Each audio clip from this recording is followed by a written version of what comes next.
Bueno, buenas tardes, compañeros. Bienvenidos a la última jornada de capacitación en esta Semana de la Salud. Quiero darle la palabra a Juliano, quien nos va a dar una introducción y la presentación de la doctora. Adelante, Juliano. Bueno, buenas tardes, compañeras, compañeros. Bienvenidos a la charla de Ecoamerican sobre cáncer de próstata y mama. Como ustedes saben, bueno, la mayoría de compañeros, compañeras han estado presentes, han estado siguiendo las charlas debido a que Flaxo Sede Ecuador está en una semana de salud, eh, realizando sus exámenes ocupacionales y también dando charlas en diferentes ámbitos, en diferentes puntos médicos que son muy pertinentes para cada uno de nosotros. Entonces, en esta ocasión tenemos, como lo hemos tenido en los otros días, a la doctora Analía Elizabeth Romo Lima, que tiene título de doctor en Medicina General y Cirugía en la Universidad Central del Ecuador. Posteriormente hizo de posgrado en un título en doctorado y radiodiagnóstico e imágenes en la Universidad Central del Ecuador. Realizó cursos en Colombia, Perú, Chile, Brasil en el campo de imágenes mamarias y sistema músculo-esquelético y actualmente trabaja como médico tratante del servicio de imagen de laboratorios de Ecoamerican. Entonces, para mí es un gusto y es un placer darle la palabra a la doctora que nos ayudará con su disertación acerca del cáncer de próstata y cáncer de mama. Muchísimas gracias y cedo la palabra a la doctora. Buenas tardes con todos, mucho gusto. Es un honor para mí estar con ustedes para poderles compartir un poco de conocimiento sobre estos dos temas tan importantes. Como siempre es la costumbre y la modalidad de Ecoamerican, impartir conocimientos, ayudar también con esta modalidad de poder prevenir cierto tipo de patologías, por ejemplo, el cáncer de próstata, el cáncer de mama. Entonces vamos a empezar. En primer lugar, quisiera compartirles esta charla sobre cáncer de próstata.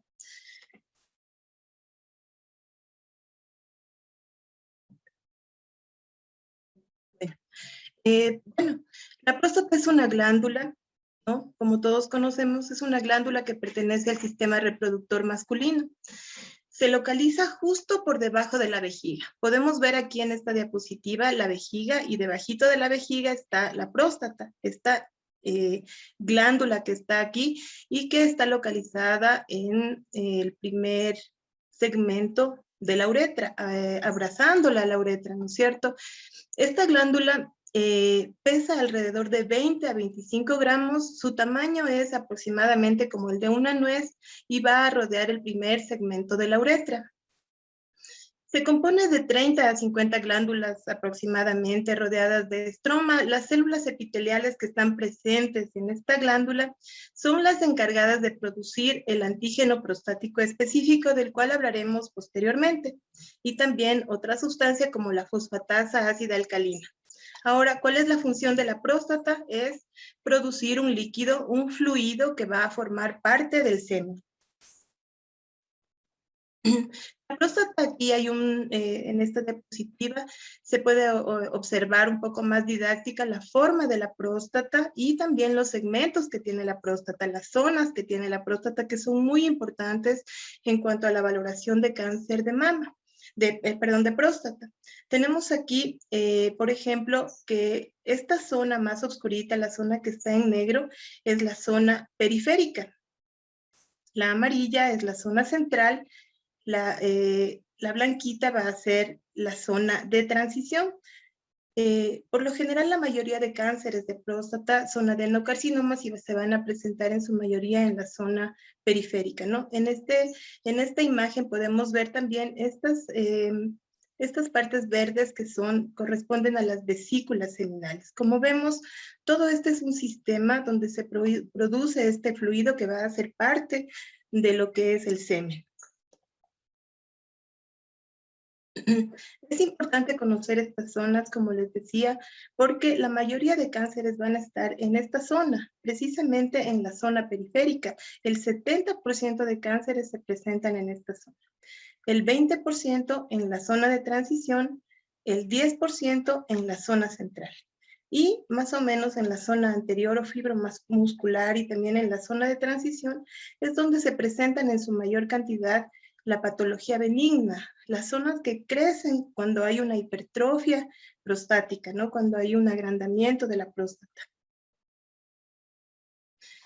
Bueno, el cáncer de próstata es el tumor más frecuente en hombres y va a constituir en el mundo entero la segunda causa de mortalidad por cáncer, solo detrás del cáncer de pulmón y colorectal.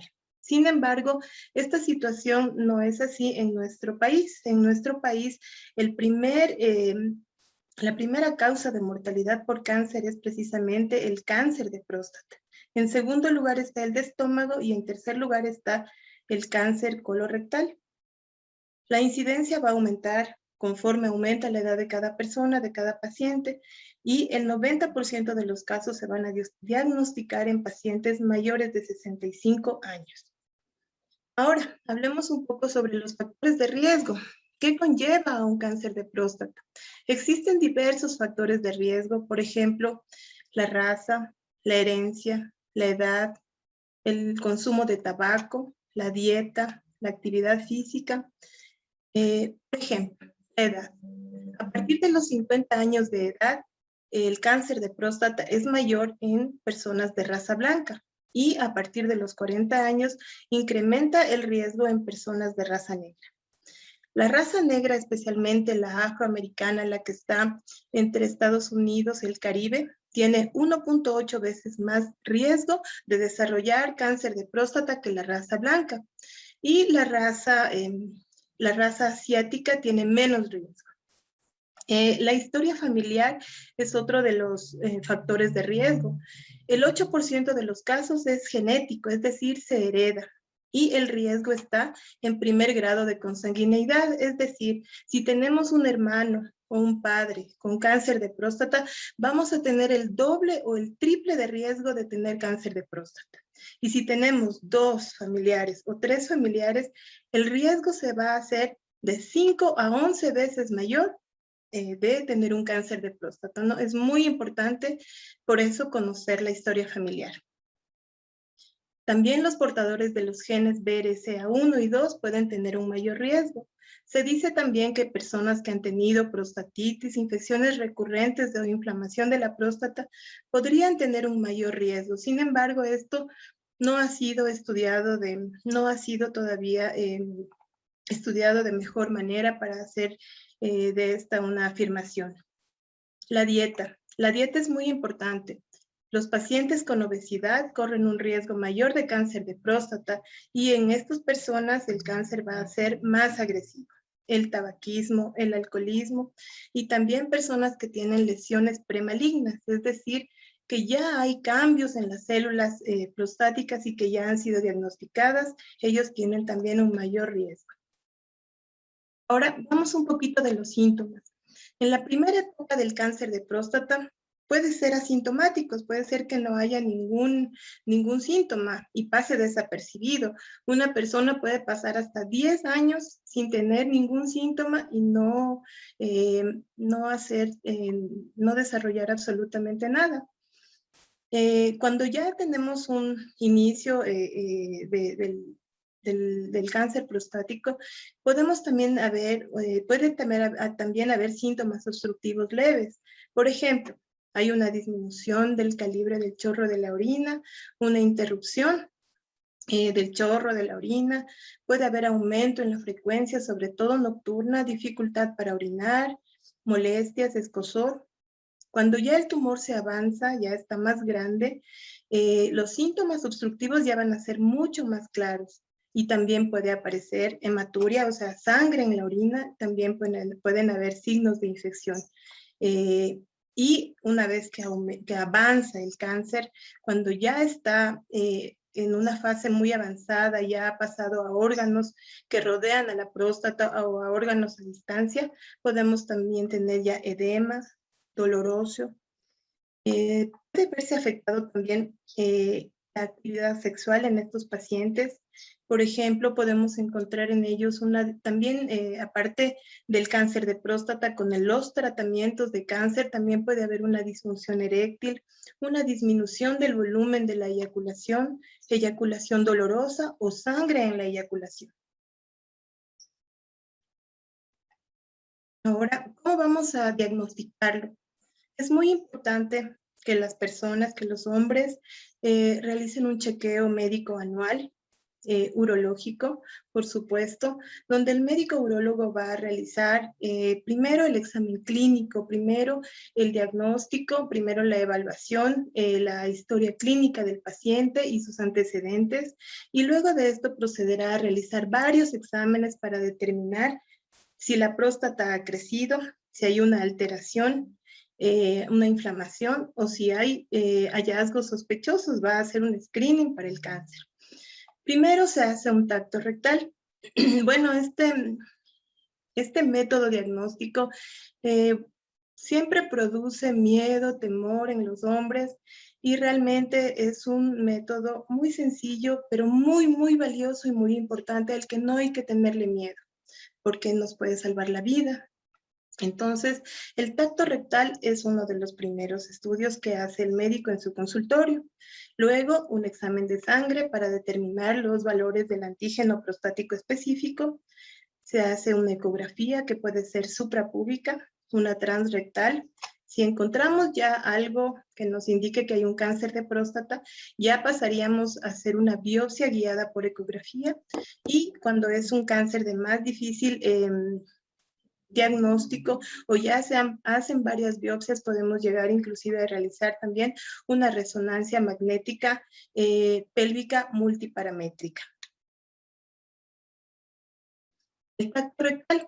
Vamos a primero informarle al paciente, colocamos unos guantes, vamos a lubricar los dedos y vamos a separar los glúteos para poder introducir el dedo explorador a través del ano y palpar la superficie de la próstata, que se sitúa en la parte anterior del recto, como vemos en esta diapositiva. Aquí está el recto, aquí está la próstata, la vejiga.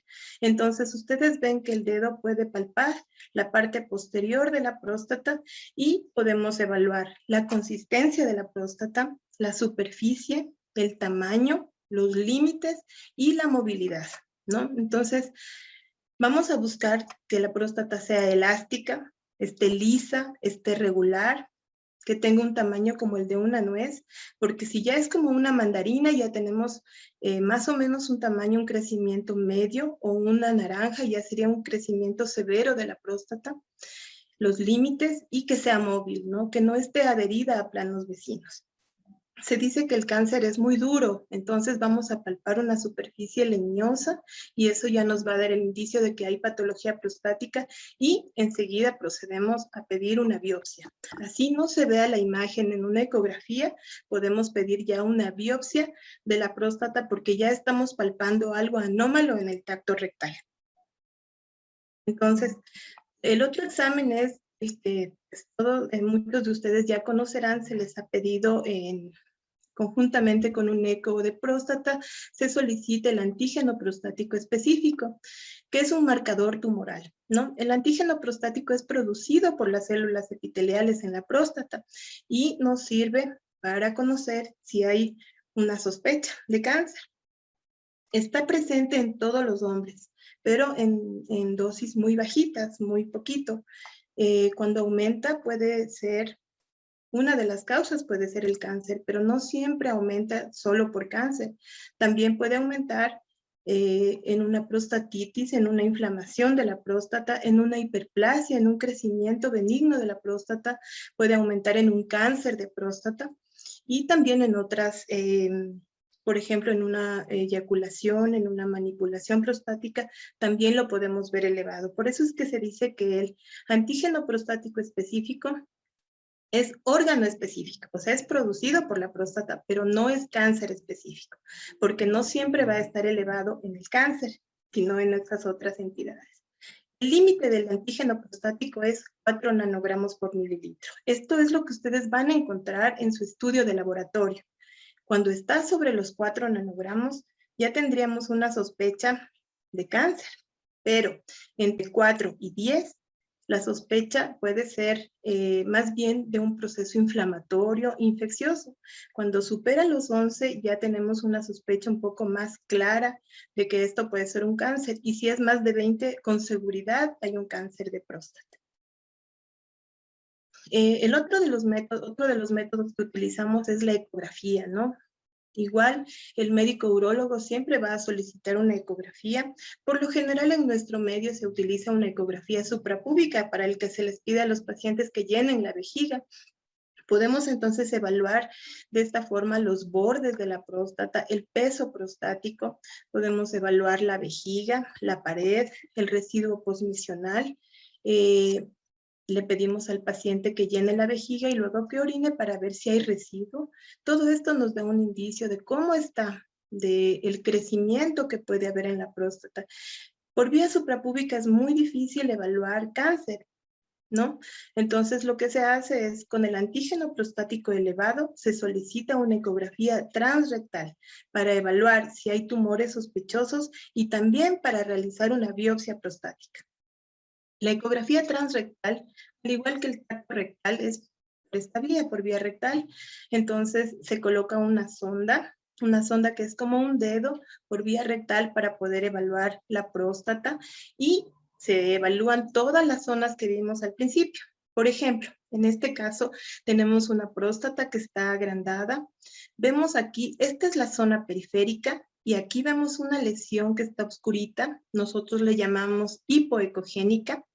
Con la técnica de Doppler, o sea, cuando aplicamos color, se enciende, significa que tiene bastante flujo vascular, y esta tonalidad, esta hipoecogenicidad nos dice que es sospechosa. Entonces, ¿qué hacemos? Solicitamos en ese momento una biopsia de toda la próstata y especialmente de esa zona. Aquí está la aguja, el rato que se coloca ya la aguja para sacar varios cilindros, entre 8 a 12 cilindros se retiran de la próstata para poder analizarlos con el patólogo y así verificar si esto es un cáncer de próstata.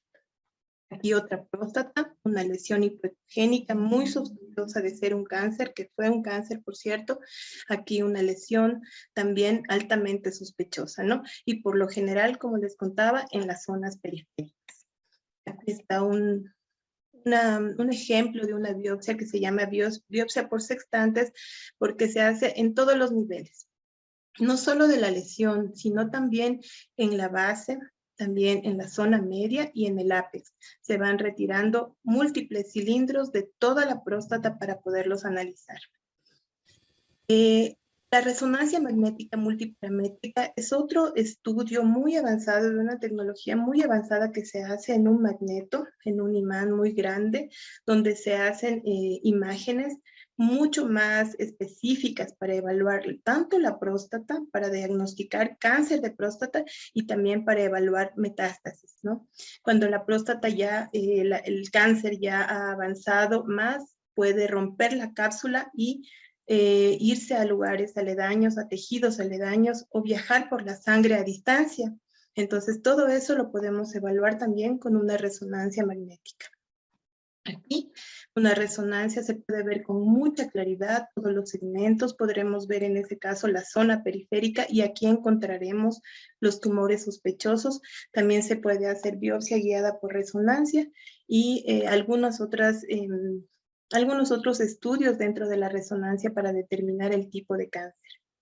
Aquí, por ejemplo, veíamos antes una imagen donde está muy circunscrita la próstata. Acá la próstata pierde su cápsula y miren el cáncer como ya invade tejidos aledaños.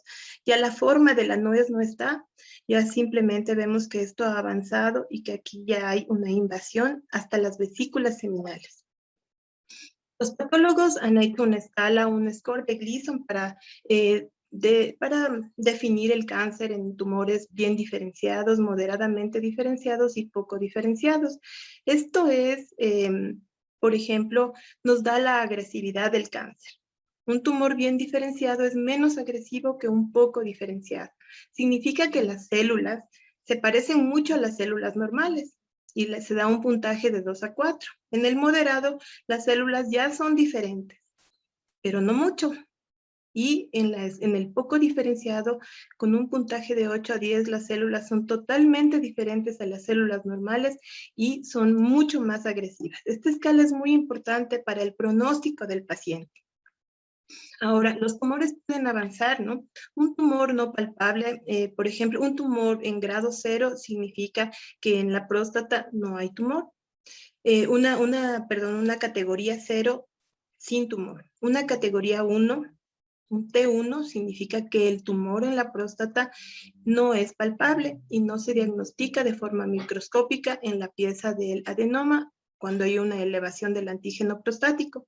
Entonces, en un T1, el tumor va a estar confinado a la próstata, es muy pequeño y todavía no se ha analizado de forma microscópica. En el T2 ya el tumor ya está en la próstata, pero es de un tamaño mayor, pero aún no ha pasado los bordes de la cápsula y no ha invadido otros órganos. En el T3 ya compromete la cápsula. En este caso ya rompe la cápsula y sale de la próstata. Y en el T4 ya compromete estructuras adyacentes y puede viajar inclusive a huesos, puede viajar a otros órganos, ¿no? Estos son los estadios de los tumores. Por ejemplo, cuando ya invade ganglios, cuando ya invade huesos, también la resonancia nos ayuda. Miren, por ejemplo, estas columnas vertebrales en unas secuencias de resonancia magnética donde hay vértebras normales sanas, estas que están aquí, y estas que tienen ya metástasis de un cáncer de próstata, ¿no? Son secuencias diferentes de la misma columna. Podemos verlas en resonancia. Las metástasis se ven así. Entonces, como hipointensas en el T1, en T2, y esta es una supresión grasa donde podemos evaluar en resonancia magnética la dimensión del viaje del tumor por la sangre hacia otros órganos o a los huesos, ¿no? El tratamiento del cáncer de próstata puede ser quirúrgico, radiación o tratamiento hormonal. Todo depende del tipo de tumor, del estadio que habíamos visto para poder decidir qué tipo de tratamiento necesita el paciente. Uno de los tratamientos es la prostatectomía radical. O sea, hay que sacar toda la próstata y también sacar todos los ganglios para poder ayudar al paciente a que se cure. Puede ser por vía abierta suprapúbica, transperineal o también por vía laparoscópica. Ahora, también existen otros tipos de cirugías, por ejemplo, se hace una orquiectomía, se pueden retirar los testículos. ¿Por qué? Porque estos cánceres dependen mucho de hormonas, entonces al retirar los testículos se suprime la formación de testosterona y esto puede ayudar también en el cáncer de próstata. También otro de los tratamientos es la radioterapia. Podemos ver la radioterapia externa. Aquí un acelerador lineal que puede dar radioterapia justamente en el sitio de la próstata, o también la braquiterapia. Se introducen unas agujas hacia la próstata y se ponen unas semillas que tienen radioactividad. Y esta radiación local puede matar a todas las células cancerígenas, ¿no? Entonces la braquiterapia es una terapia que totalmente ayuda en lo que es la curación del cáncer de próstata. Tratamientos hormonales con muchos medicamentos para hacer quimioterapia también, bloqueadores, todos estos nombres que son bastante complejos y pues que están aquí. Se pueden utilizar en un tratamiento hormonal y también en un tratamiento de quimioterapia para poder ayudar en lo que es el cáncer de próstata. El pronóstico. A 10 años van a sobrevivir el 94% de los pacientes que tengan tumores en una escala 2 a 4. O sea, como veíamos, con agresividad más baja, el 94% sobrevive en 10 años.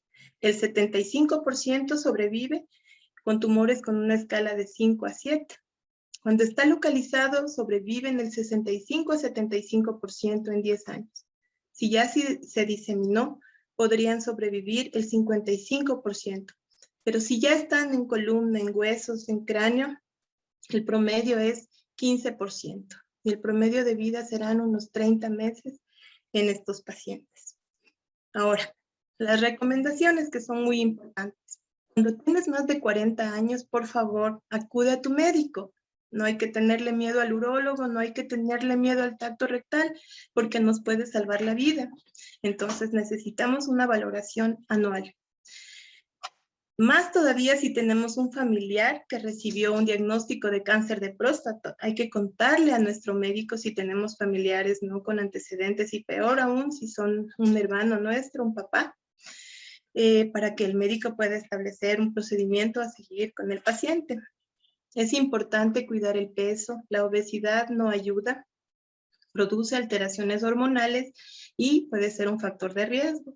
Entonces, alimentarse saludablemente, realizar actividad física, evitar el alcohol, el tabaco, el consumo excesivo de carnes, también puede ayudar y tener una actividad sexual saludable. Esas serían las recomendaciones que podemos darles para poder prevenir en algo. No siempre se puede prevenir cuando la genética ya está ahí, pero sí hay otras cosas que podemos hacer para evitar esta patología tan terrible como es el cáncer de próstata, ¿no?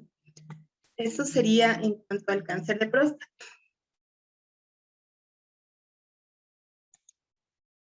Muchas gracias, doctor. Quisiera que por este medio nos escriban para de una vez alguna persona que tenga alguna duda poder ir justamente dando respuesta. Para que nos ayude la doctora con eso. Ha sido muy realmente una exposición súper clara y yo creo que nos queda también esa preocupación por cuidarnos la salud a cada uno de nosotros. Sí, una cosita, bueno, mientras nos van llegando las preguntas, yo creo que es necesario que nosotros también como, bueno, por lo pronto como hombres, compañeros que son de la institución, nos preocupamos un poquito por nuestra salud, ¿no? Es una situación bien delicada, bien complicada, tener este riesgo de estar con cáncer de próstata, sobre todo por los riesgos que ha manifestado la doctora, ¿no? Que son los riesgos familiares, un adecuado consumo alimenticio y entre otras que ha manifestado. Y más que todo porque la Flaxo mismo maneja un porcentaje muy alto en personal que sobrepasan los 40 años, entonces ya es un factor.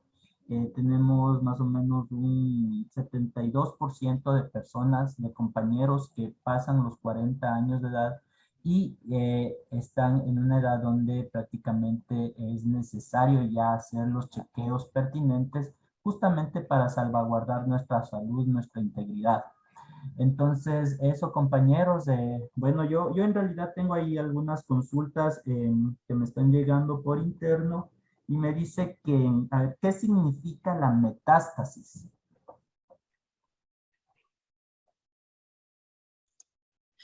Bueno, metástasis es cuando el cáncer de próstata, como veíamos en la anatomía de la próstata, tiene varios segmentos, la próstata, varias zonas, ¿no es cierto?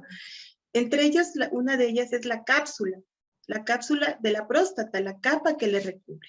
Una vez que la próstata, el cáncer, ha lesionado esta cápsula, el cáncer va a salir de la próstata, ¿ya? Y va a invadir tejidos adyacentes. Puede invadirle a la vejiga, puede invadirles a las vesículas seminales y por la sangre podría viajar a los huesos, puede viajar a la columna vertebral, que es el sitio más frecuente donde se presenta una metástasis de cáncer. Entonces, esas son las metástasis. El viaje de células malignas de un cáncer de próstata afuera de la próstata, a los huesos, a la vejiga, a otros órganos fuera. Eso es una metástasis, ¿no? Doctora, y de una vez que hablamos de esto, una pregunta. ¿En cuánto tiempo se puede producir una metástasis? Bueno, el cáncer de próstata realmente tiene un crecimiento lento, ¿no? Como decíamos, pueden haber personas que en 10 años no tengan ningún síntoma y no se den cuenta que tienen un cáncer de próstata. Y resulta que la próstata creció y me dio por ahí una obstrucción urinaria. El médico hace una palpación, hace unos exámenes y deciden resecar la próstata y ahí le pueden encontrar incidentalmente a un pequeño cáncer. Entonces, el cáncer de próstata puede tener un crecimiento muy lento. Ahora, una vez que invade la cápsula, serán, qué sé yo, alrededor de unos meses, unos 6 meses, un año, para que el cáncer viaje a otros órganos, ¿no? No es tan rápido, no van a ser solo días, no, pueden pasar meses hasta que el cáncer vaya a otros órganos. Muchísimas gracias, doctora. Ahí tengo otra pregunta. Dice, ¿qué implica la extirpación de la próstata? Bueno, cuando vamos a extirpar una próstata en una patología benigna, por ejemplo, en una hipertrofia, no se retira toda la próstata. Se va a dejar la cápsula y se va a dejar la zona periférica y la zona central. Solo se retira la zona de transición, solo se retira una parte de la próstata en una patología benigna. Pero si hablamos de un cáncer de próstata, la cuestión es evitar que el cáncer avance y que el cáncer rompa la cápsula, ¿no es cierto? Entonces, lo que tenemos que hacer allí es una prostatectomía radical, eliminando toda la próstata, inclusive la cápsula, y eliminando también las vesículas seminales y toda la glándula y los ganglios linfáticos que están alrededor. Con esto podemos evitar que el cáncer regrese. Sin embargo, esto podría dar algunas consecuencias, ¿no? Una de ellas es, por ejemplo, la resección de la próstata puede dar disfunción eréctil, pueden haber, ¿por qué? Porque se cortan muchos nervios, ¿no? Que son los que van a actuar en lo que es la erección. Puede haber incontinencia, como les contaba, la próstata está abrazándole a la uretra, entonces se puede lesionar el esfínter de la uretra y dejarle al paciente con incontinencia. Son hallazgos que pueden presentarse, complicaciones que pueden presentarse en una prostatectomía radical. Muchísimas gracias. Otra pregunta dice, ¿qué recomendaciones nos daría para recomendaciones a nivel alimenticio para evitar que se produzca un cáncer de próstata o una inflamación en la próstata? Ya. Bueno, en la parte de alimentación, como les contaba, la obesidad es pues una de las causas del cáncer de próstata, ¿no? El consumo de grasa o el consumo de muchas carnes rojas, el consumo de carbohidratos procesados no ayuda a prevenir el cáncer, puede coadyuvar. Entonces, lo que tendríamos que hacer es, bueno, las sustancias que se producen de las carnes y todo eso pueden ser cancerígenos, pueden ser factores de riesgo. Pues el consumo debe ser equilibrado, no dejar la carne tampoco porque es una proteína que necesitamos, sin embargo, no consumo excesivo, ¿no? De carnes rojas especialmente y de carbohidratos procesados, estas harinas, panes, pasteles, todas estas cosas que hacen que subamos de peso y pues nuestro organismo también, nuestro sistema inmunológico no va a funcionar de manera adecuada y no va a defendernos de un cáncer, ¿no? De una proliferación de estas células. Así que lo mejor que podemos hacer es evitar subir de peso, mantener un peso adecuado, es muy importante. Aunque no lo crean, el peso influye muchísimo, no solo en el cáncer de próstata, en el de mama, en muchísimos otros cánceres. Entonces es obligatorio querernos muchísimo y mantenernos saludables, tener una alimentación adecuada, rica en verduras. Por ejemplo, se dice que el licopeno, los tomates, tienen un factor que puede ayudar a prevenir el cáncer de próstata, ¿no? Entonces, muchas verduras, buena hidratación y nada, hacer ejercicios, mantenernos saludables para poder evitar, no al 100% obviamente, porque la genética está allí, pero sí evitar en gran parte el cáncer de próstata.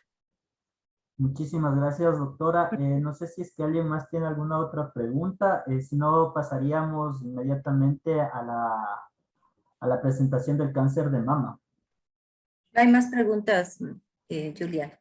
No han escrito en el chat. Ya. Entonces, Doctora, por favor, para que continúe con el cáncer de mama.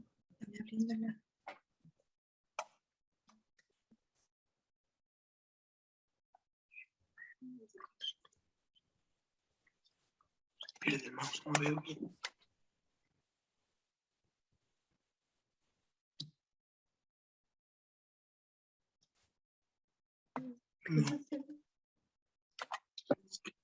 Perdón, un ratito voy a abrirle la pantalla. Sí, sí estamos viendo la pantalla por si acaso. Mientras tanto, doctora, si me permite, tenía unas dos preguntitas que están en el chat. Y pregunta un compañero, cuando se tiene una próstata grande en tamaño, ¿es necesario tener un tratamiento? ¿Y qué sería lo más apropiado? También nos pregunta, ¿la falta de chorro al orinar después de un examen prostático podría originarse por problemas en la sangre? Eso para aprovechar. Ya, claro que sí. Bueno, perdón, la primera pregunta no le alcancé a escuchar muy bien. Sí, era cuando se tiene una próstata en tamaño grande o grande en tamaño, ¿es necesario tener un tratamiento y cuál sería el más apropiado?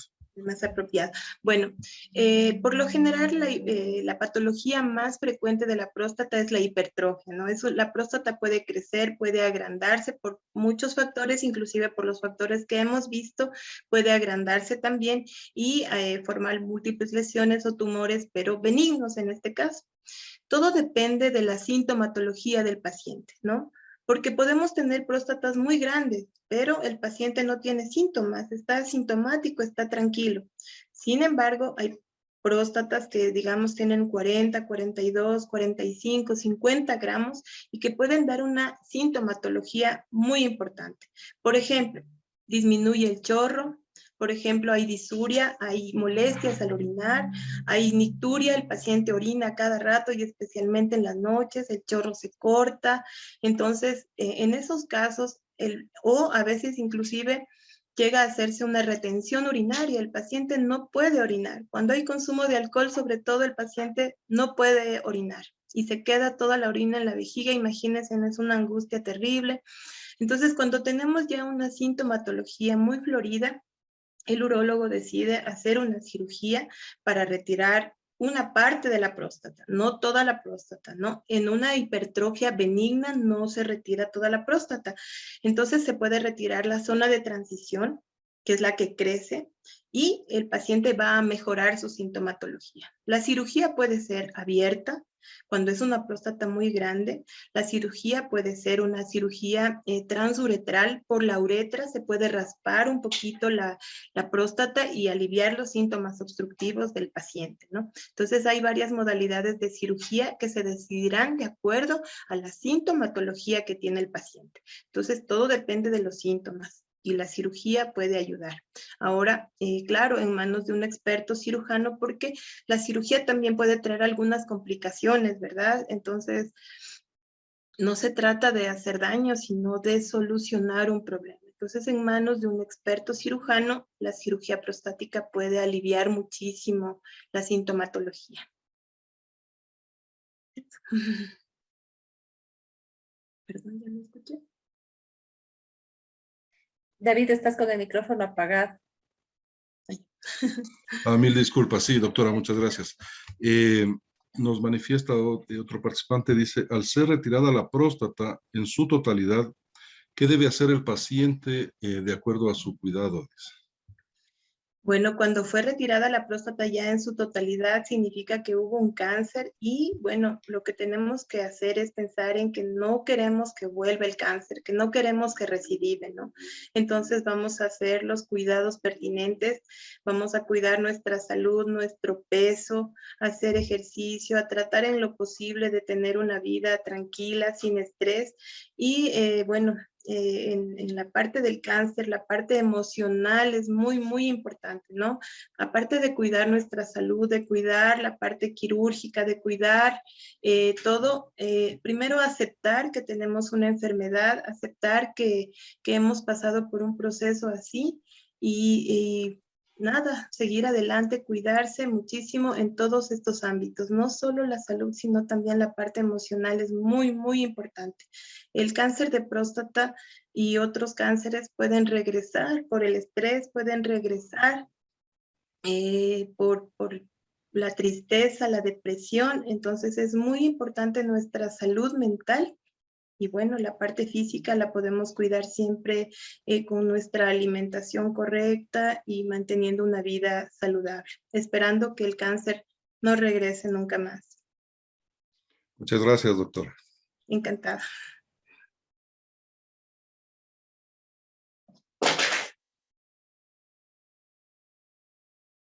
Bueno, creo que podemos proceder. Si ya no hay más preguntas, podemos proceder Sí, ya doctora, con el... muchísimas gracias. Ujú.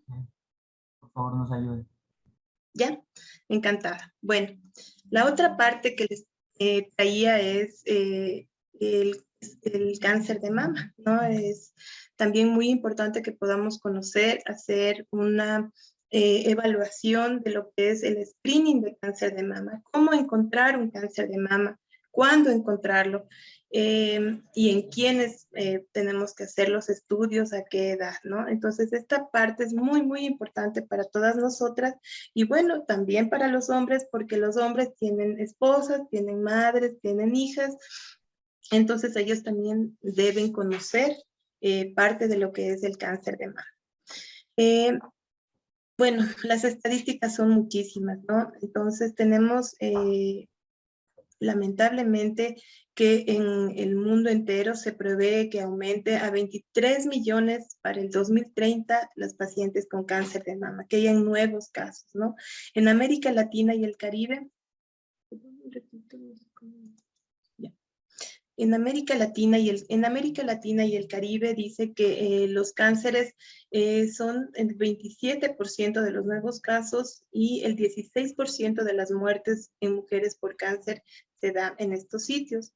En nuestro país, por ejemplo, el cáncer de mama es la primera causa de mortalidad por cáncer en las mujeres, con el 18%, ¿no? Después viene el de cuello uterino y después viene el cáncer de tiroides. Así que aquí en nuestro país la situación es bastante grave con el cáncer de mama.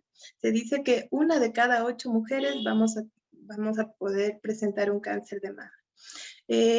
Hoy en día nos ha ayudado el diagnóstico precoz, ¿no? Junto a avances del tratamiento, la tecnología que ha avanzado han resultado de mucha utilidad para la supervivencia en mujeres con cáncer de mama. Y la mamografía, el examen mamográfico, va a seguir siendo uno de los procedimientos de detección más precisos. ¿Qué es el cáncer de mama?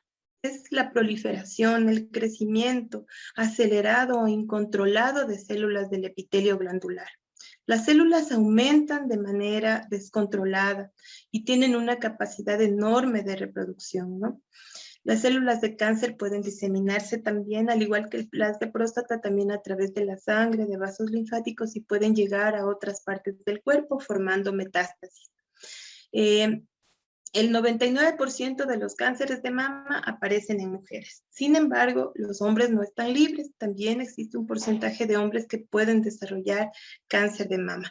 El hombre normalmente no tiene tejido glandular, pero hay algunos hombres que lo pueden desarrollar por factores hormonales, en el crecimiento, por medicamentos. Pueden desarrollar tejido glandular, por ende pueden también tener cáncer de mama. La glándula mamaria está formada por 10 a 20 secciones que se llaman lóbulos, estas partecitas de aquí, ¿no? Ahí es donde se va a producir la leche materna. Cada lóbulo se divide en lobulillos más pequeños y los lobulillos tienen las glándulas que son las que producen la leche. La leche fluye por estos lobulillos hacia el pezón por medio de unos conductos llamados conductos galactóforos.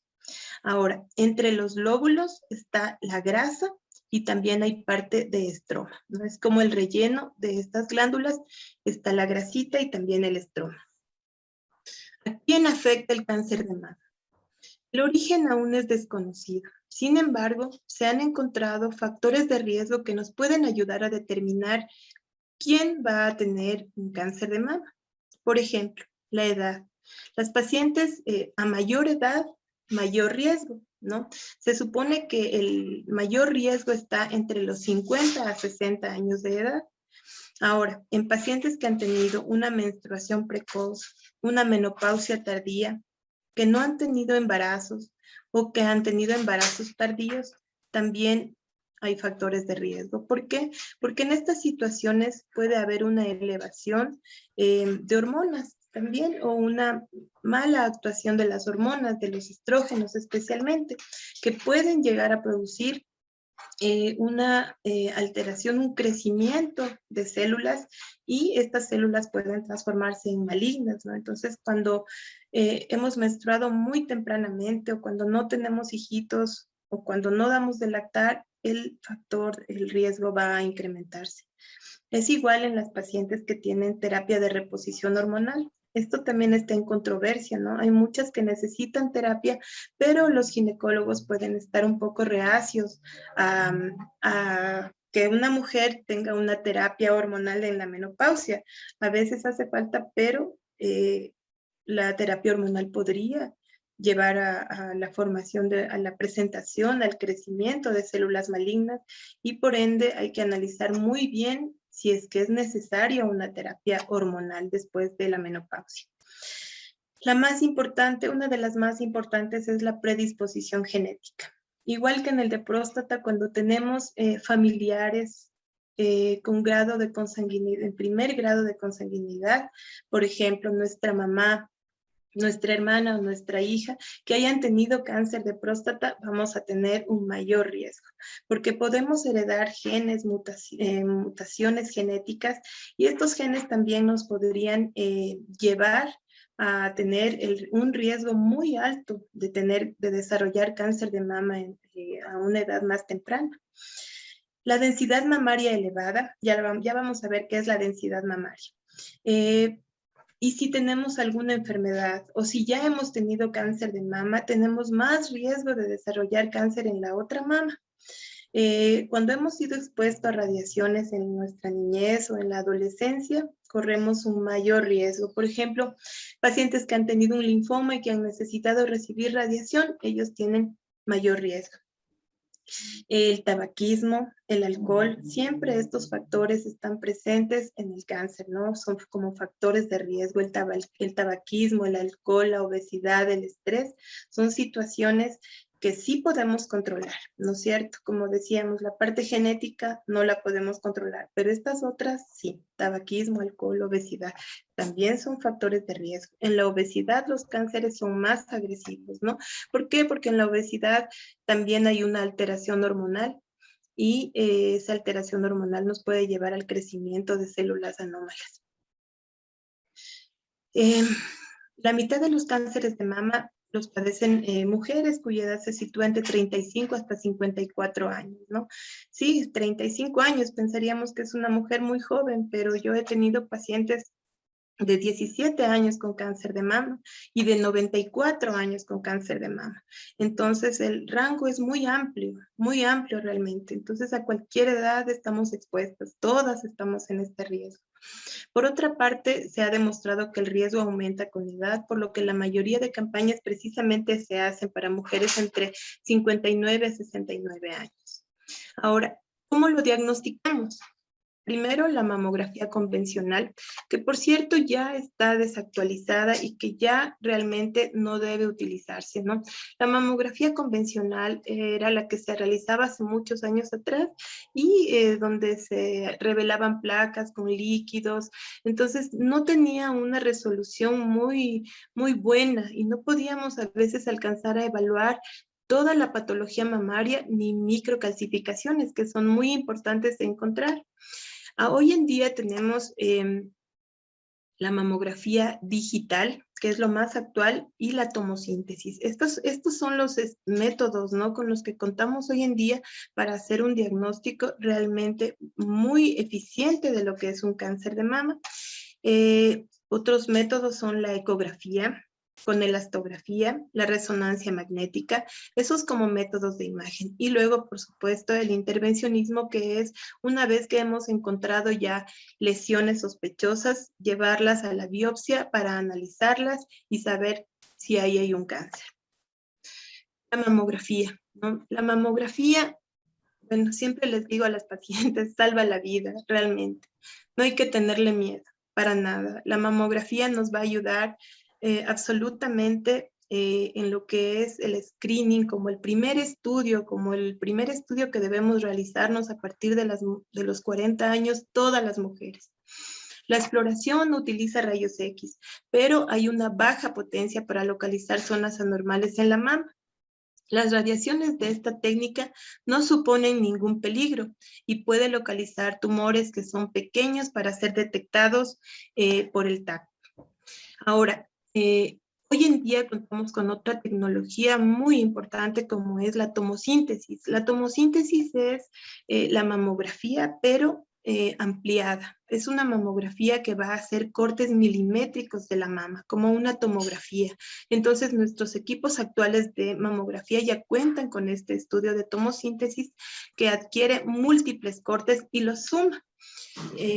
Nos ayuda a adquirir imágenes con bajas dosis de radiación desde distintos ángulos durante un movimiento que hace el tubo de rayos X. Ya no es estático, sino es móvil y hace múltiples cortes de la mama.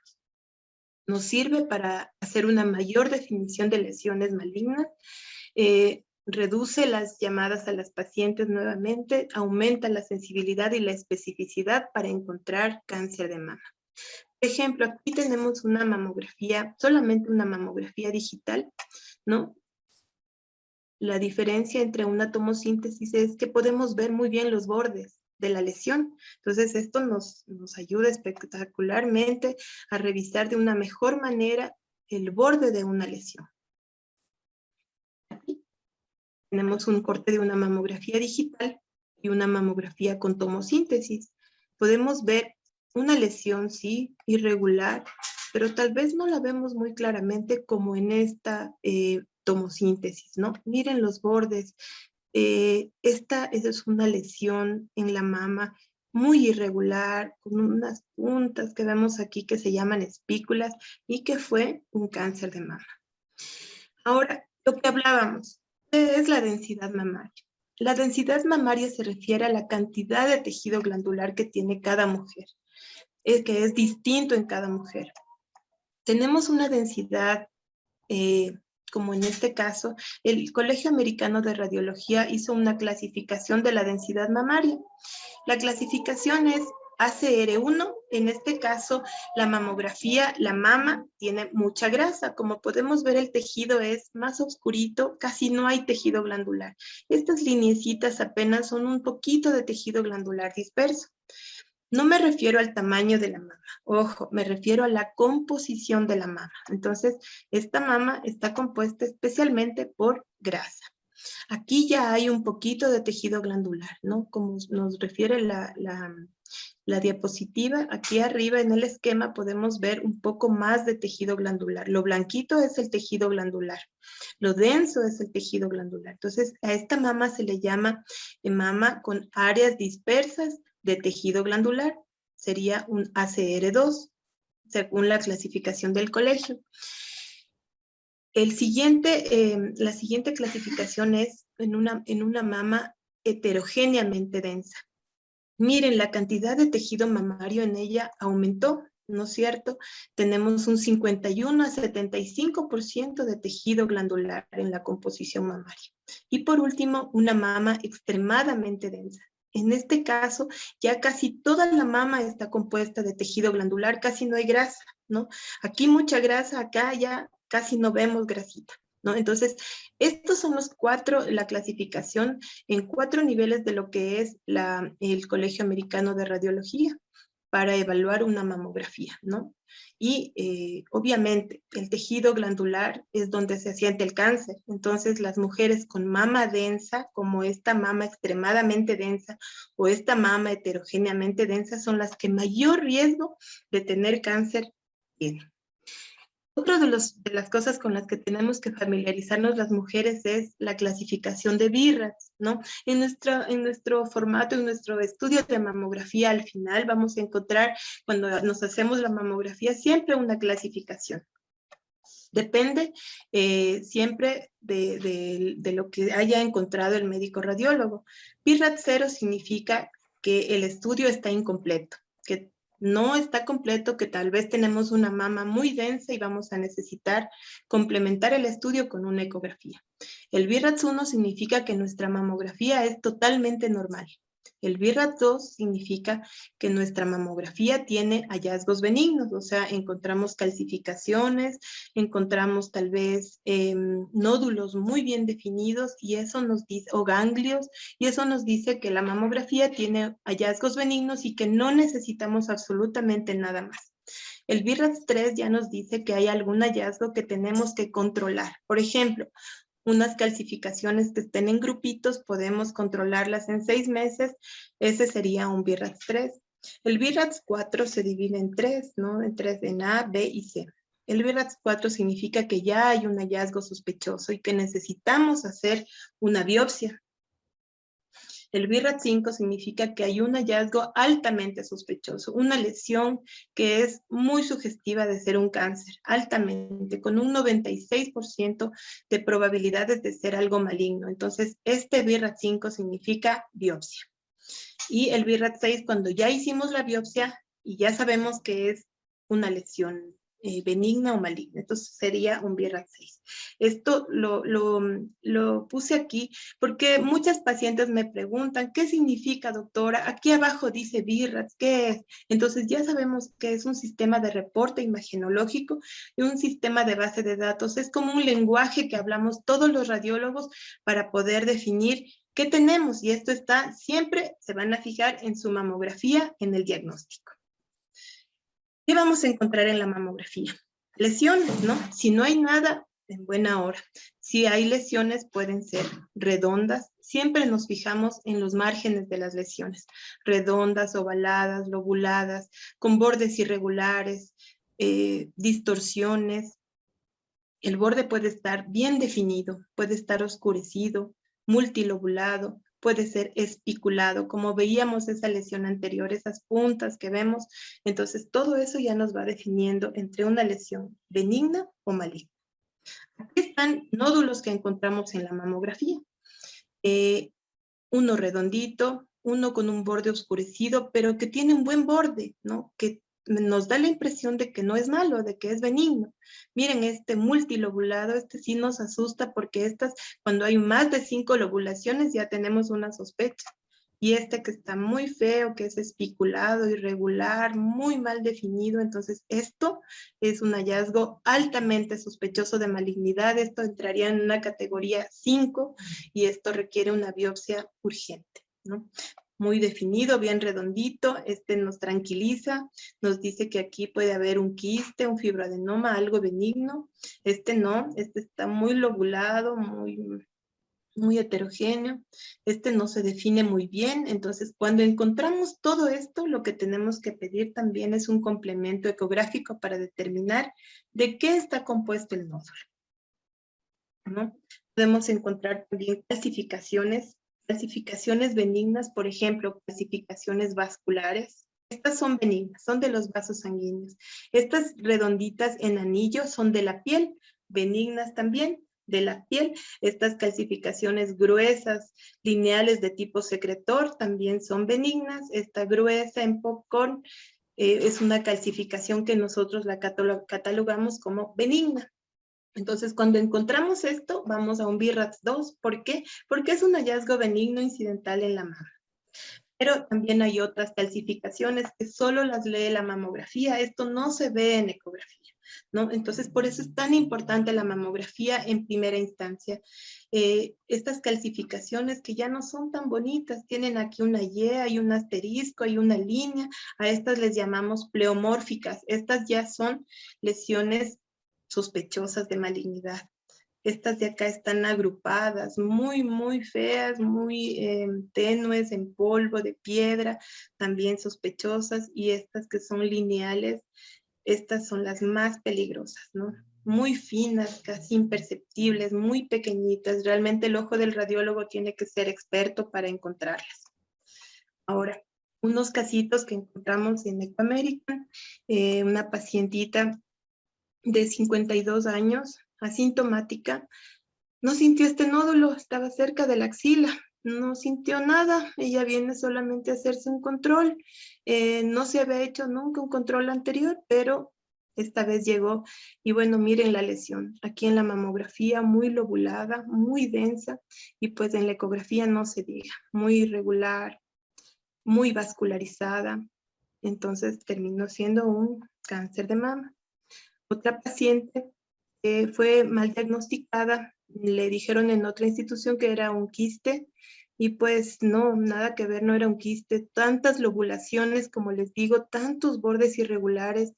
Al aplicar Doppler, los quistes son agua, entonces no dan a dar flujo vascular. Esta lesión tenía abundante flujo vascular, y pues también fue un cáncer. Esta es una elastografía, ¿no? La elastografía es un método de ecografía que nos ayuda a evaluar la dureza de las lesiones. Entonces, rojo es duro. Miren cómo estaba la dureza de una lesión. El cáncer es duro. Aquí esta paciente, miren, una paciente que estaba dando de lactar, una paciente de 38 años que tenía una masa dura en la mama. Entonces todo el mundo le dijo, no, es la lactancia, no, es la lactancia. Pero bueno, gracias a Dios ella se preocupó un poco más. Se hizo una ecografía en otro lugar, tampoco vieron nada. Y bueno, el médico ginecólogo dijo, no, esto está demasiado duro, hagamos algo, hagamos una mamografía. A pesar de que tiene 38 años, la mamografía fue espectacular en ella porque nos ayudó a visualizar múltiples microcalcificaciones y una zona de distorsión en la mama que pues fue un cáncer. Esta paciente también, una paciente de 78 años, la mama estaba dura, pero como el cáncer no duele, ella no dijo nada, estuvo calladita. Y miren, a veces los pacientes de la tercera edad están solitos, no avisan, no dicen lo que están sintiendo, y a veces es obligación de nosotros, de los hijos, preguntarles, hacerles exámenes, revisarles, porque ella por vergüenza, porque vivía solita, porque sus hijos no estaban allí, pues no comunicó nada. Y bueno, ya el cáncer estaba muy avanzado, una lesión multilobulada, de bordes oscurecidos, lobulada, mal definida, y acá esta distorsión de la arquitectura, que fue un cáncer, y pues ya tenía metástasis, ¿no? A lo que nadie quiere llegar, miren esta lesión del pezón, terrible, terrible. La paciente no fue diagnosticada a tiempo, lamentablemente, de un lugar a otro, porque pensaban que era una dermatitis. Entonces de dermatólogo en dermatólogo, poniéndose múltiples cremas y múltiples cosas, llegó a este nivel. Imagínense, terrible, terrible. Hicimos una mamografía, encontramos múltiples microcalcificaciones, engrosamiento de la piel, y pues en este caso lo que manda es la biopsia, enseguida una biopsia.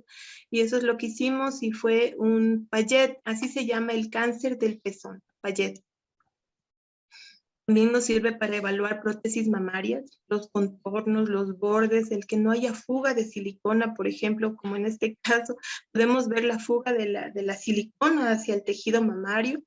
Otro de los estudios que nos ayuda en la fuga de la silicona es el eco. La ecografía nos ayuda a evaluar esta tormenta de nieve que produce la silicona cuando se rompe un implante, y también la resonancia es espectacular, evaluando la fuga de silicona e inclusive el viaje de la silicona hasta los ganglios linfáticos. Esta es una rotura extracapsular de una prótesis mamaria.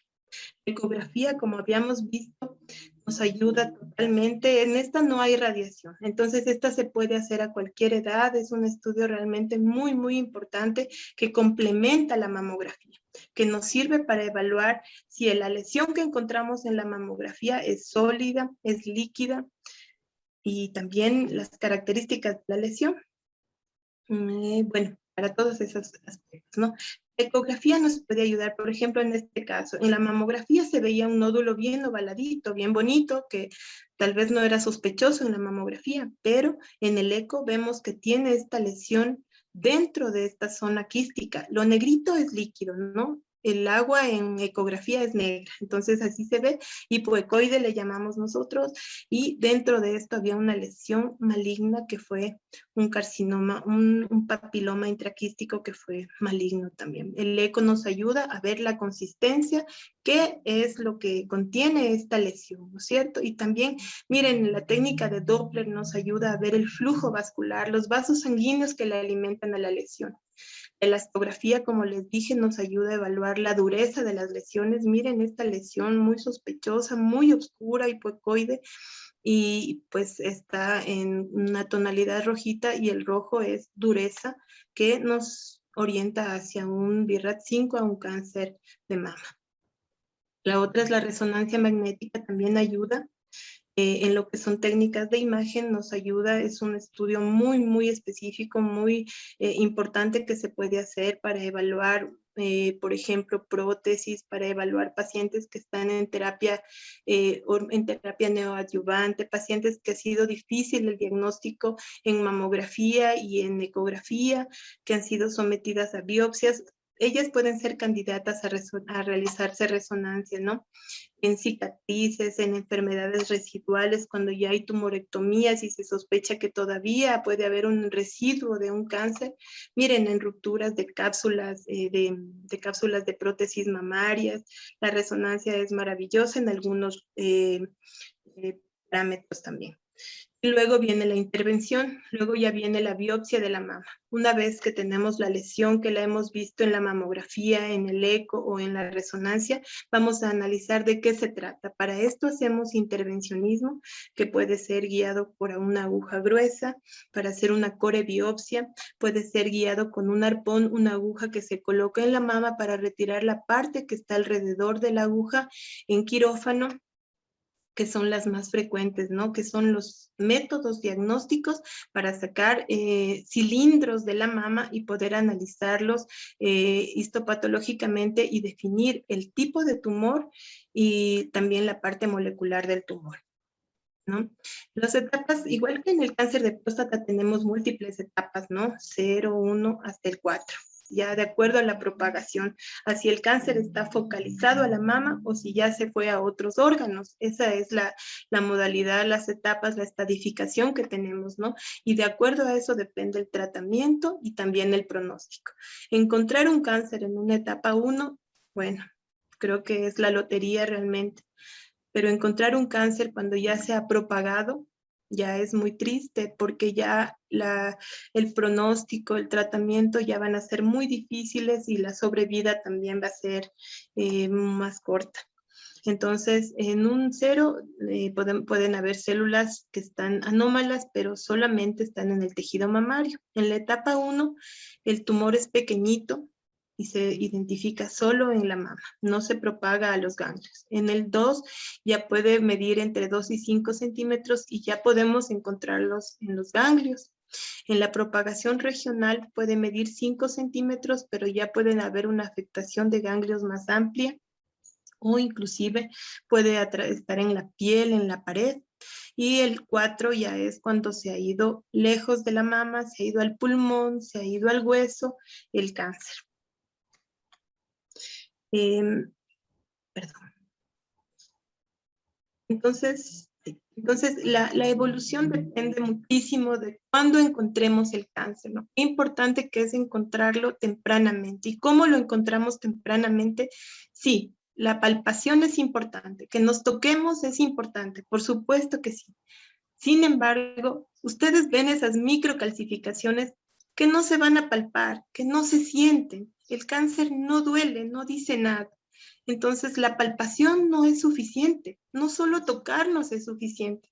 Tenemos que hacernos nuestra mamografía cada año, si es necesario una ecografía complementaria, pero tenemos que estar tranquilos y llegar a un diagnóstico de que no hay nada en nuestra mama o que hay una patología benigna, ¿no?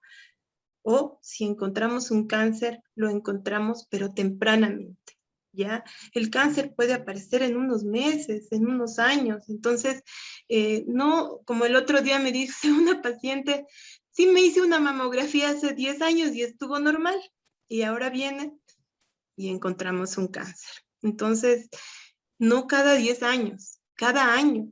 tenemos que ser disciplinadas porque es nuestra vida, porque tenemos, como les decía, que amarnos muchísimo y estarnos en control y dedicarnos a nosotros un día al año para hacernos nuestro chequeo mamario, nuestro chequeo ginecológico. Encontrar un cáncer tempranamente es como estar curado, ¿ya? Pero encontrarlo con metástasis, eso realmente es muy, muy triste. La afectación de los ganglios linfáticos depende muchísimo el cáncer, si están ya en los ganglios, del tamaño del tumor, de los receptores hormonales que tenga este tumor, de la edad de la paciente, de la extensión y del estado de salud general de la paciente. El tratamiento, bueno, puede ser quirúrgico, se puede hacer una cirugía conservadora. Hoy en día se tiende a conservar la mama, se hacen tumorectomías, se pueden sacar solo un segmento, se puede sacar un cuadrante de la mama para extirparlo y luego llevarle a la paciente a un tratamiento de quimioterapia, radioterapia, dependiendo del tipo de tumor que tenga, va a ser el tipo de tratamiento, de la edad, de a dónde esté el cáncer, si solo está circunscrito a la mama o a los ganglios, ¿no? Podemos hacer quimioterapia, que es terapia con medicación intravenosa, terapia hormonal o terapia biológica, ¿no? Estos son los tipos de tratamientos que existen para el cáncer de mama hoy en día y que están muy, muy avanzados y que si encontramos pronto el cáncer porque somos disciplinados y nos hacemos nuestros estudios como hay que hacerlos, pues podemos salvarnos, podemos curarnos inclusive del cáncer. Como recomendaciones, el control ginecológico periódico, como el del urólogo, nosotras al ginecólogo o al mastólogo. Le contamos a nuestro médico las probabilidades, los riesgos que tenemos y también le contamos quién tiene cáncer en nuestra familia, porque es muy importante darle a conocer a nuestro médico la historia familiar. Ustedes ya están mirando por qué. La mamografía a partir de los 40 años, una vez por año, la ecografía a cualquier edad y se hace también como un complemento de la mamografía. Es importante palparnos, por supuesto que sí. Conocer nuestra mama. Hay muchas pacientes que me dicen, no, nunca me he tocado, no, no sé, me da miedo. Y no, no debe ser así. O sea, es importantísimo que nos toquemos, que nos conozcamos, porque solo así sabremos que si aparece algo nuevo, lo vamos a encontrar a tiempo, ¿no? Pronto. La alimentación saludable igual, el ejercicio, no alcohol, no tabaco. Bueno, no rígidamente, pero no en extremo tampoco, ¿no es cierto?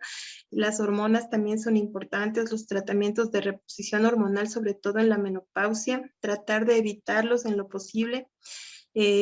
La lactancia materna es un factor que nos protege porque nos protege de esta acción de nuestras hormonas, de los estrógenos a los que estamos sometidas las mujeres toda la vida. Entonces las lactancias, los embarazos, todo eso nos va a ayudar a que descansemos un poco de la carga hormonal y nos va a dar un factor protector, no 100%, pero hay un poco de protección que nos provee la lactancia y también los embarazos, ¿no? En lo posible tratar de evitar tratamientos hormonales. Eso sería lo que tengo y pues estoy a las órdenes para cualquier pregunta. Muchísimas gracias, doctora. Muy importante lo que nos acaba de manifestar. Yo creo que así como el cáncer de próstata es importante y hay que estar muy atentos en el parte de los hombres, también la parte de las mujeres es imprescindible, creo yo, tener un buen chequeo, un buen seguimiento respecto del cáncer de mama. Entonces es muy necesaria las indicaciones que nos ha dado la doctora y por eso es que la verdad le agradecemos a usted, doctora Romo, por las indicaciones que nos ha dado, que en realidad son muy pertinentes. Como igual Janet mandó por el chat por el chat del Zoom, hay una gran cantidad de compañeros que sobrepasan la edad de 40 años, entonces creemos que es una edad en la cual ya se debe tener un poco más de cuidado respecto de los chequeos médicos.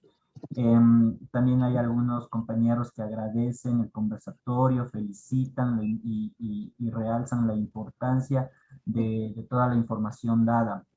Bueno, ahí en realidad también tenemos algunas preguntas que también nos han dado, nos han mandado. Bueno, me han mandado por interno y dice,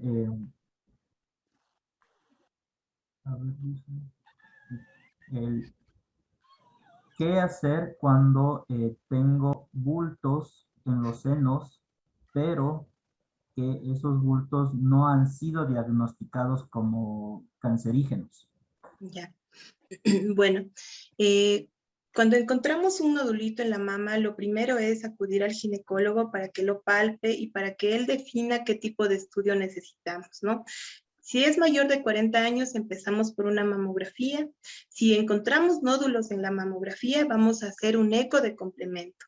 Y ahí vamos a definir, ustedes vieron el borde de las lesiones, la constitución, lo que contiene la lesión, si es sólida, si es quística, ¿no? Y dependiendo de la forma, dependiendo de lo que contenga esta lesión, vamos a hacer un control. ¿Cómo se hace el control? Si es una lesión quística, no necesita controles semestrales, solo cada año como todas las mujeres, si son quistes simples. Ahora, si encontramos, por ejemplo, grupos de quistes o encontramos quistes complicados o complejos, que significa que ya son quistes más espesos, lesiones que tienen algo así como el queso por dentro, esos quistes ya van a requerir un control más prolijo, que es en 6 meses.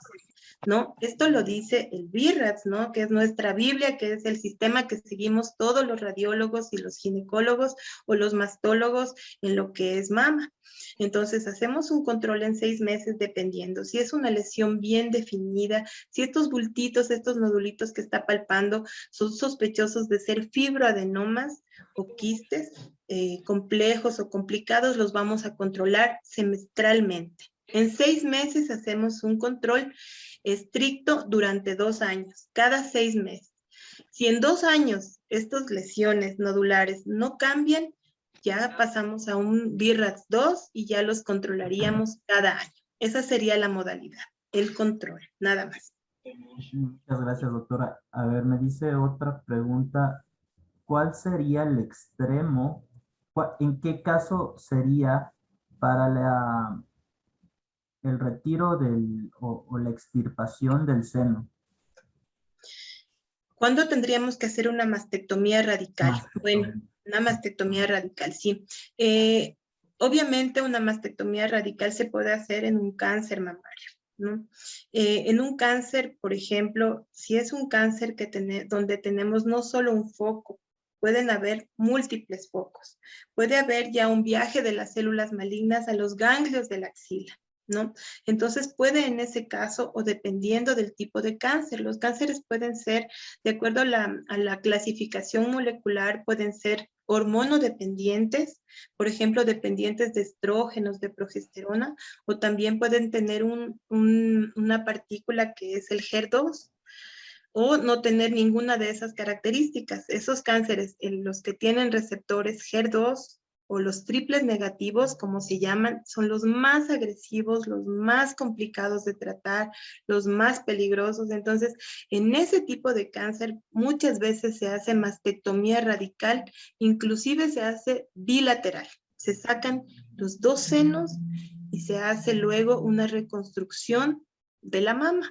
Puede ser con prótesis, ¿no? Porque, claro, el retiro de los 2 senos implica un shock terrible para la paciente, ¿no? Es muy difícil de aceptar, es muy doloroso y se puede hacer una reconstrucción posterior, una cirugía oncoplástica para tratar de reconstruir, pero hay cánceres muy agresivos que requieren una mastectomía radical. Hoy en día se trata de hacer lo más conservador posible, sacar el tumor, sacar el cuadrante, tratar en lo más posible de que la mama se conserve, ¿ya? Pero cuando no se puede y la vida de la paciente corre peligro, corre riesgo, en ese caso sí es importante que hagamos una mastectomía radical. Ya, muchas gracias. Otra consulta tengo, bueno, en realidad esto no sé. ¿Los hombres también pueden padecer de cáncer de mama? Sí, por supuesto, claro que sí. Los hombres tienen también una entidad que se llama ginecomastia. La ginecomastia es el tejido glandular presente en un hombre. ¿Por qué se puede dar esta condición? Se da por lo general en adolescentes o en personas de la tercera edad. En adolescentes, por lo general, cuando están en crecimiento y hay a veces alteraciones hormonales, puede haber una elevación de hormonas estrogénicas. Entonces, estos pacientes van a formar botones mamarios, van a formar tejido glandular y van a tener una mama parecida a la de la mujer, ¿no? En ellos, por ejemplo, se espera que esta mama involucione cuando ya con el crecimiento regularicen sus hormonas, se espera que la mama masculina involucione, que ese tejido desaparezca. Sin embargo, no siempre es así. Entonces, cuando ya llegan a la etapa adulta, se decide extirpar ese tejido mamario glandular. Se hace una ecografía, se hace una mamografía en un hombre, y se busca tejido glandular. Si existe tejido glandular y no involuciona, no regresa con el pasar del tiempo, hay que retirarlo, porque un hombre no debe tener tejido glandular, porque un hombre podría correr el mismo riesgo que una mujer de formar en algún momento un cáncer de mama, ¿no? Entonces, si hay cáncer de mama en los hombres, por supuesto es mucho más baja la incidencia que en una mujer, pero sí existe y hay que hacer el procedimiento que les acabo de comentar. Muchísimas gracias. Doctora, en este momento daría la palabra a la doctora Liz Quinto de Ecoamerican, que nos ayudaría con el cierre prácticamente. Bueno, con mucho gusto, encantada. Y pues Muchas gracias, doctora Analía. Es un honor. Es un Muchísimas honor gracias, a sus doctora órdenes Analía. siempre. Gracias a usted, Janet. Gracias a todos por su atención y pues estoy en el laboratorio a sus órdenes para lo que me necesiten. Muchísimas gracias, Muchas doctora gracias Analía a la Romo. doctora Su Analía Romo. participación ha sido muy importante para nosotros y estaremos en contacto con usted para cualquier novedad que se Muchas implique. gracias. Janet, ¿tenías algo que decir? Sí, bueno, nuevamente agradeciéndole a la doctora Analía Romo, realmente nos ha dejado un gran mensaje. Creo que lo más importante es que la Semana de la Salud es para concientizar a toda nuestra población de Flaxo, que como decíamos, estamos en el 72% que pasamos los 40 años de edad, tanto en hombres como mujeres. Entonces es muy importante atender a estos temas de salud, ¿no? Justamente la Semana de la Salud es para concientizarnos, para que nosotros también llevemos este mensaje a nuestras familias. Si nosotros no nos preocupamos, como decía la doctora Analía, por nuestras madres, por nuestras hermanas, por nosotros mismos, por toda nuestra familia, ¿quién lo va a hacer? Entonces, más bien tenemos que seguir los consejos que usted nos ha dado, doctora. Liz Quinto, no sé si se encuentra aquí, o ya se ocupó Liz. No le escucho. Entonces, Liz tenía unas agendas para regalar. Lo que vamos a hacer es todas las personas que se encuentran en el grupo, en esta reunión, vamos a hacer por medio de un sistema que tenemos, vamos a poner todos los correos electrónicos y se va a hacer una rifa automática y les vamos a informar a todos qué persona ha sido la favorecida de las agenditas y regalitos que nos tenía Liz Quinto, porque parece que ya se ha ocupado.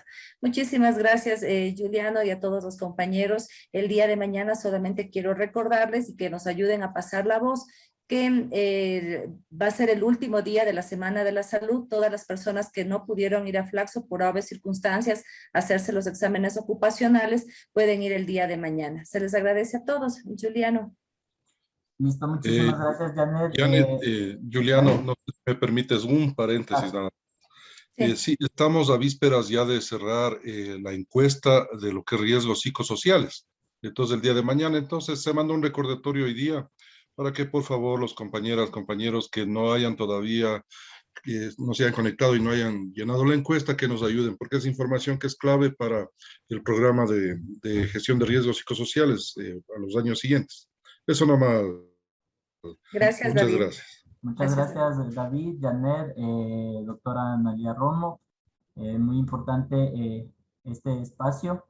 Y también gracias, David, por hacernos, por recordarnos sobre la encuesta que les invitamos a todos los compañeros de Flaxo, tanto profesores como empleados y trabajadores, a realizar la encuesta. También gracias, Janet, por recordarnos también que el día de mañana pueden acercarse a las instalaciones de Flaxo para hacerse los exámenes ocupacionales. Tenemos entendido que hay muchos compañeros y compañeras que se están yendo directamente a Ecoamerican, pero les recomendaríamos que vengan a Flaxo porque en Flaxo no existe mucho aglomeramiento, aglomeración, no existe mucha gente y es un ambiente más abierto. Eso, y también les recordamos que el día de mañana hay un café virtual a las 4 de la tarde organizado por la Unidad de Bienestar. Entonces eso, muchísimas gracias con todos por haber asistido y les mandamos un fuerte abrazo a la distancia.